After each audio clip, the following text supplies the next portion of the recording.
And these are some of the visuals across I-10 down in Mobile. You do see some vehicles still on the road, but there are some roads that have been deemed impassable down to the south. And so just not a good idea for travel today. I mean, look at this. Everything's blanketed in white. The roads are slick and they have turned slick very fast this morning.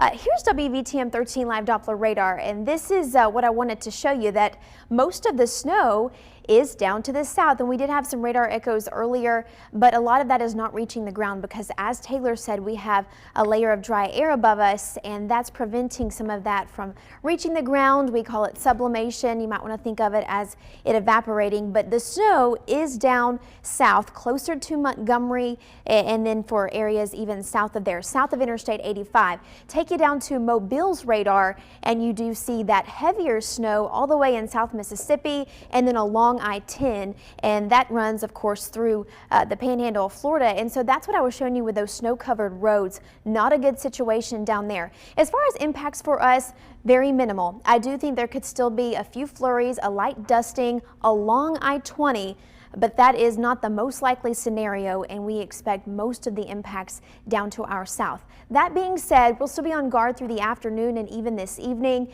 And then Taylor, we don't want to discount how dangerous these cold temperatures are. That's why we've got impact days. That is why we have impact days, Briley, across central Alabama for today, for tomorrow. As you mentioned, we're expecting the possibility of some minor snow totals, mainly south. That could mean a few slick spots in the winter weather advisory areas. But for much of central Alabama, the story is just the fact that we're still below freezing. We went below freezing at 4 p.m. on Sunday. We are still below freezing all across central Alabama. Add in the breeze, it feels much colder than that. And these are the types of temperatures that are dangerous. So this is a look through the rest of the day at our feels like temperatures. We feel like the teens in low 20s at 2 p.m. this afternoon. Of course, as the sun goes down, those temperatures start dropping off, and that means our feels like temperatures get even colder.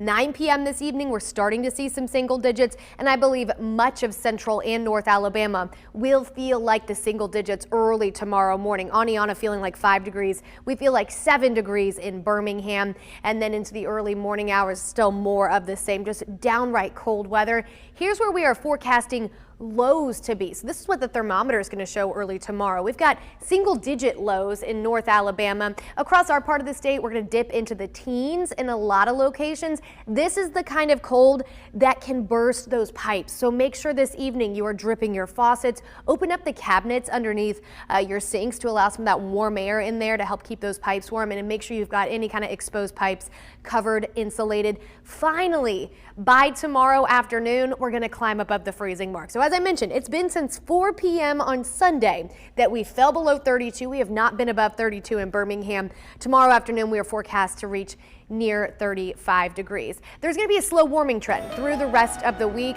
I say warming trend, we're still going to feel cold over the next couple of days. Tomorrow, another impact day because of that cold, especially in the morning hours. Then as we approach the later part of this week, we start to see our highs reaching into the 40s after morning lows in the 20s.